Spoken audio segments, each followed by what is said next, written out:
अस्सलाम वालेकुम। yasinanalysis.com के प्लेटफॉर्म पर आप तमाम लोगों को खुश आमदीद। आप तमाम लोगों का मैं तहे दिल से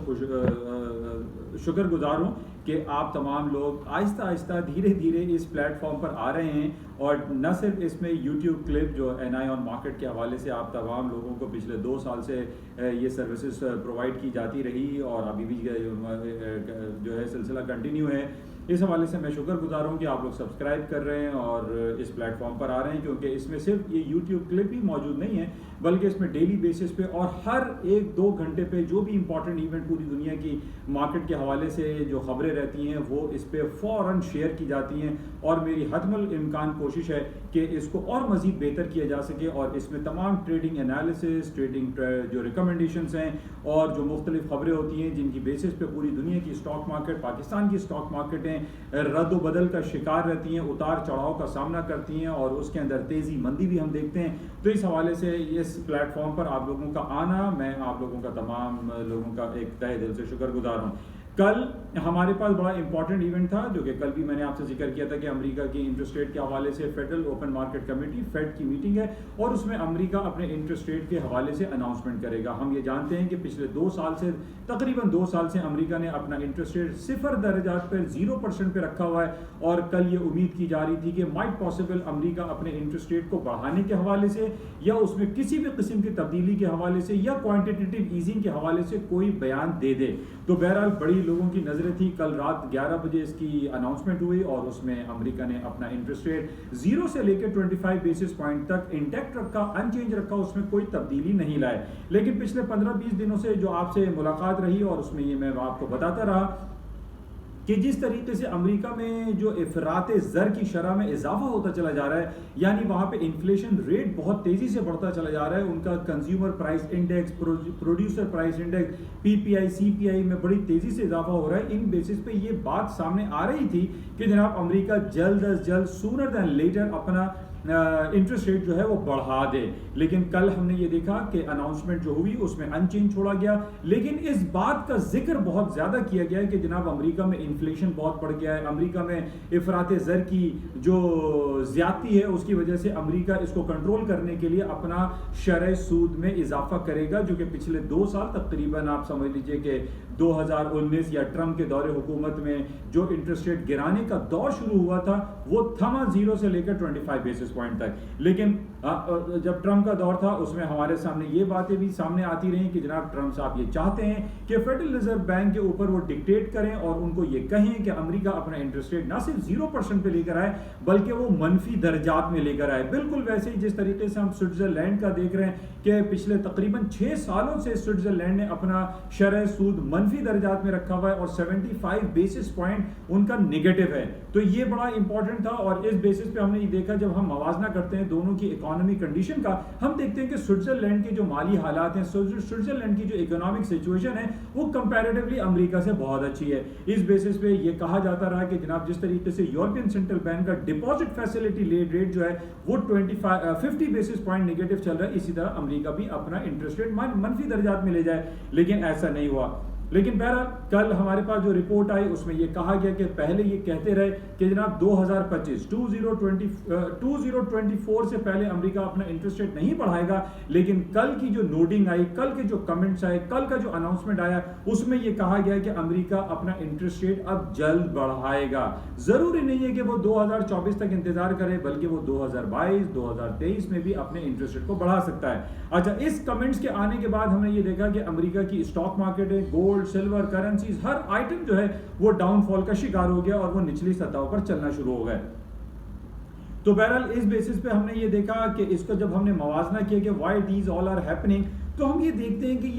ये वाकया कल पहली बार नहीं हुआ। पिछले 4 सालों से जब ट्रंप का दौरे हुकूमत शुरू हुआ था उसमें भी हमने ये देखा कि जनाब ट्रंप साहब की कोई खबर आती थी कि जनाब उन्होंने फला टैक्सेस लगा दिए, फला चाइना के ऊपर जो है उन्होंने वॉर कर दिया है, कोई लफ्जी बयान दे दिया है, तो इन बेसिस पे stock market certain period of time के लिए नीचे तो आ जाती थी, लेकिन आफ्टर 2 डेज 3 डेज के बाद हम ये देखते थे कि स्टॉक मार्केटें अमेरिका की दोबारा ऊपर की तरफ चली जाती थी और बल्कि अपने तारीख की नए बाब रकम कर देती थी। आज भी हम ये कहें कि जनाब अब अमेरिका की स्टॉक मार्केटें क्रैश हो जाएंगी, गिर जाएंगी, नीचे की तरफ आ जाएंगी। तो आई पर्सनली फील, अभी भी मुझे ये फीलिंग है, जो टेक्निकलिटीज को मैं वॉच करता हूं उन बेसिस पे ये दिखाई देता है कि बाय ऑन टिप्स, कि मार्केट थोड़ा सा नीचे आए, कोई टेक्निकल करेक्शन नजर आए, कोई हेल्दी करेक्शन इसको हम कह सकते हैं, लेकिन टेक्निकलिटीज को फॉलो करते हुए हमें ये देखना पड़ेगा कि क्या वाकई अमेरिका की स्टॉक मार्केट में ट्रेंड रिवर्सल आ चुका है, क्या उसने अपना ट्रेंड चेंज कर दिया है, क्या वो फॉलिंग साइड पर चले गए। तो ऐसा अभी दिखाई नहीं दे रहा।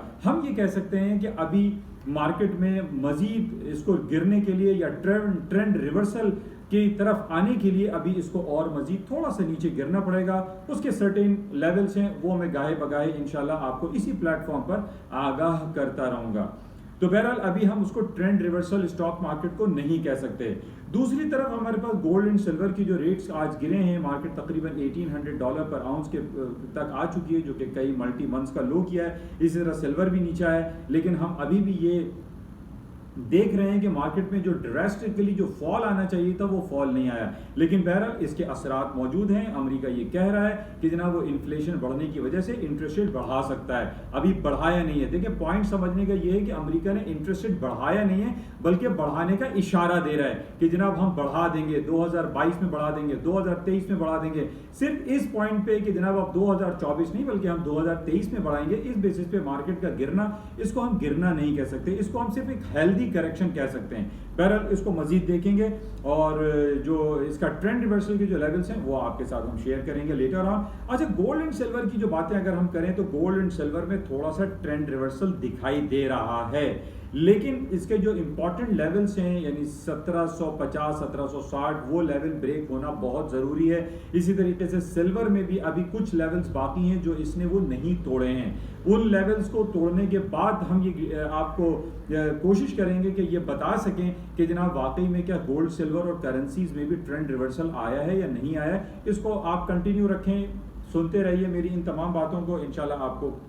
मैं आपको आगाह करूंगा कि ट्रेंड रिवर्सल आया है या नहीं आया है, मार्केट में डिप पे बाय करना चाहिए या नहीं करना चाहिए, इसको हम लेटर ऑन देखेंगे। अच्छा, इसके साथ ही कल जब मार्केटें गिर रही थी तो इसमें इसी के पैरेलल दो बड़ी इंपॉर्टेंट मीटिंग हो रही थी। एक मीटिंग हो रही थी अब दुनिया के दो बड़े सरबराहान मुमलिकत यानी मिस्टर जो बाइडेन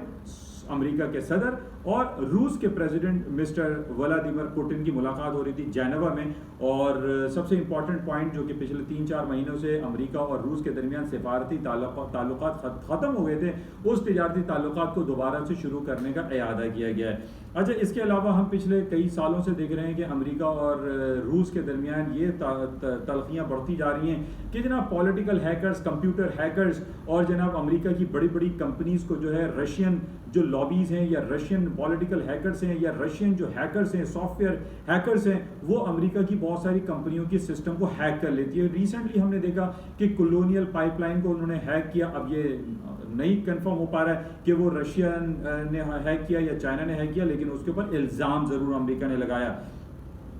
तो कल जो मीटिंग हुई, अब कुछ दिन पहले अमेरिका के सदर जो बाइडेन साहब ने पुतिन को कह दिया था कि ही इज अ किलर, तो इस बात पे भी बड़ा बरहमी का इजहार उनकी तरफ से किया गया था। तो कल जो ये दोनों ममालिक की मीटिंग हुई है, ये इतनी ज्यादा खुश आइंद करार नहीं दी जा रही है कि जनाब रूस और अमेरिका अब जो जनाब दोस्त हो जाएंगे और जनाब उनके ताल्लुकात बड़े जबरदस्त हो जाएंगे। क्योंकि पिछले साल से हम देख रहे हैं कि न्यूक्लियर वेपन्स के हवाले से अमेरिका और रूस में जो पाबंदियां हैं वो बरकरार तो हैं, लेकिन ये 2026 में खत्म होने वाली हैं। तो 2026 के बाद माइट पॉसिबल के रूस जो है दोबारा मोहलिक हथियार बनाना शुरू कर दे या अपने इस ट्रीटी से वो बायकआउट कर दे। तो बहरहाल ये जो कल मुलाकात जेनेवा में हुई है, ये इतनी खुश आइंद हम नहीं कह सकते। इसका भी नेगेटिव इंपैक्ट हम कह सकते हैं जो स्टॉक मार्केट कल गिरी थी। तो बहरहाल इसको आप जरूर देखें और इस पर हम नज़र रखेंगे कि कल होने वाली जो मीटिंग थी इस पर और मज़ीद क्या पेशरफ्त होगी और क्या तज्ज़िया और तबसरा इस हवाले से होता है। लेकिन फ़िलहाल जो एक जो पॉइंट है कि इट वाज नॉट एक हेल्दी इन्वायरमेंट में ये मुलाकात नहीं हुई, हालांकि दुनिया के दो बड़े सरबराहान मुमलिकत ने ये मुलाकातें की। अच्छा, इसके साथ ही आज हमारे पास जैसे कल अमेरिका ने अपना इंटरेस्ट रेट 0 से 25 बेसिस पॉइंट पे अनचेंज छोड़ा था। आज सुबह अर्ली मॉर्निंग हमारे पास ब्राजील का इंटरेस्ट रेट था 4.25, इंटरेस्ट रेट अनचेंज रखा। स्विट्जरलैंड ने अपना इंटरेस्ट रेट मनफी दर्जात में 75 बेसिस पॉइंट अनचेंज रखा। इसी तरीके से नॉर्वे ने अपना इंटरेस्ट रेट 0% पे अनचेंज रखा। तो पॉइंट ये है कि अभी तक हमारे पास दुनिया के किसी भी प्लेटफॉर्म से ये खबरें नहीं आ रही कि दुनिया अपना इंटरेस्ट रेट बढ़ाने की तरफ जा रही है। इस बेसिस पे अभी भी ये जो इंडिकेशंस हमारे पास आती हैं और these upon these all surroundings, हम ये देख रहे हैं कि पूरी दुनिया में अभी इंटरेस्ट रेट बढ़ाने का सिलसिला शुरू नहीं हुआ। इस बेस पे हम ये कह सकते हैं कि स्टॉक मार्केट है इस हेल्दी करेक्शन के बाद, गोल्ड सिल्वर अपने हेल्दी करेक्शन के बाद दोबारा ऊपर की तरफ जाना शुरू हो जाएं। तो ये पॉइंट बड़ा इंपॉर्टेंट है और उसको समझना भी बहुत जरूरी है। अच्छा, इसी बेसिस पे हमने देखा कि यूरो और आपके स्टर्लिंग की मार्केटें भी डाउन हो रही हैं, लेकिन अभी हम ये कह सकते हैं कि इस एफओएमसी के नताइज के असरात हैं और इसको आज हमें देखना चाहिए कि क्या कुछ हो सकता है। आज शाम में हमारे पास जॉबलेस क्लेम की रिपोर्ट होगी, उसको हम बगौर देखेंगे। इसके अलावा फिलाडेल्फिया मैन्युफैक्चरिंग सर्वे की रिपोर्ट आज आनी है अमेरिका की, ये भी बड़ी इंपॉर्टेंट है, इस पर हम नज़र रखेंगे और देखते हैं कि इन तमाम आउटकम पे बाजारों में, मार्केटों में क्या कुछ होता है। अच्छा, इसके साथ पाकिस्तान की स्टॉक मार्केट के बारे में बातें करते हैं। पाकिस्तान की स्टॉक मार्केट तकरीबन 250 पॉइंट मार्केट माइनस है। उसकी वजह सिर्फ और सिर्फ हम ये कह सकते हैं कि बजट सेशन होने के बाद पाकिस्तान की जो सुप्रीम, जो हमारी पार्लियामेंट है, वहाँ पर ढींगा मस्ती हो रही है, गालम गलोच हो रही है, लड़ाई हो रही है, लोग एक दूसरे को ऊपर जो बजट की कॉपियाँ हैं वो मार रहे हैं, गालियाँ दे रहे हैं, लोगों को जख्मी कर रहे हैं। एक अजीब मछली बाजार बना हुआ है और इसकी वजह से एक नेगेटिव इम्पैक्ट पाया जा रहा है और इस यहाँ भी शकों को शुबाहत पाए जा रहे हैं कि क्या पाकिस्तान का फेडरल बजट जो पिछले जुमे को पेश किया गया था, आज एक हफ्ता तकरीबन उसको होने वाला है, क्या ये पार्लियामेंट से पास हो सकेगा या नहीं। इसके एक नेगेटिव इम्पैक्ट हमारे सामने आ रहा है कि आज स्टॉक मार्केट तकरीबन 200-250 पॉइंट मार्केट माइनस हैं और हम ये चाहते हैं, हमारी इस्तिदा है तमाम पार्लियामेंट के बड़े बड़े लोगों से कि जनाब वो खुदारा एक इस पार्लियामेंट का जो वक़ार है उसको मजरूह ना करें, इसको मछली बाजार ना बनाएं, बल्कि इसमें वो तमाम काम करें जो एक आम आदमी के फलाह व बहबूद के लिए हो। तो बहरहाल इस बेसिस पे आज हम देख रहे हैं कि स्टॉक मार्केटें निगेटिव की तरफ हैं। आप लोगों का बहुत शुक्रिया और इस प्लेटफॉर्म पे यानी यासीन एनालिसिस पे आप ज्वाइन रहिए और जुड़े रहिए और इंशाल्लाह आपको मज़ीद इंफॉर्मेशन इस पे आपको मिलती रहेगी। मैं इजाज़त चाहूँगा। खुदा हाफिज़।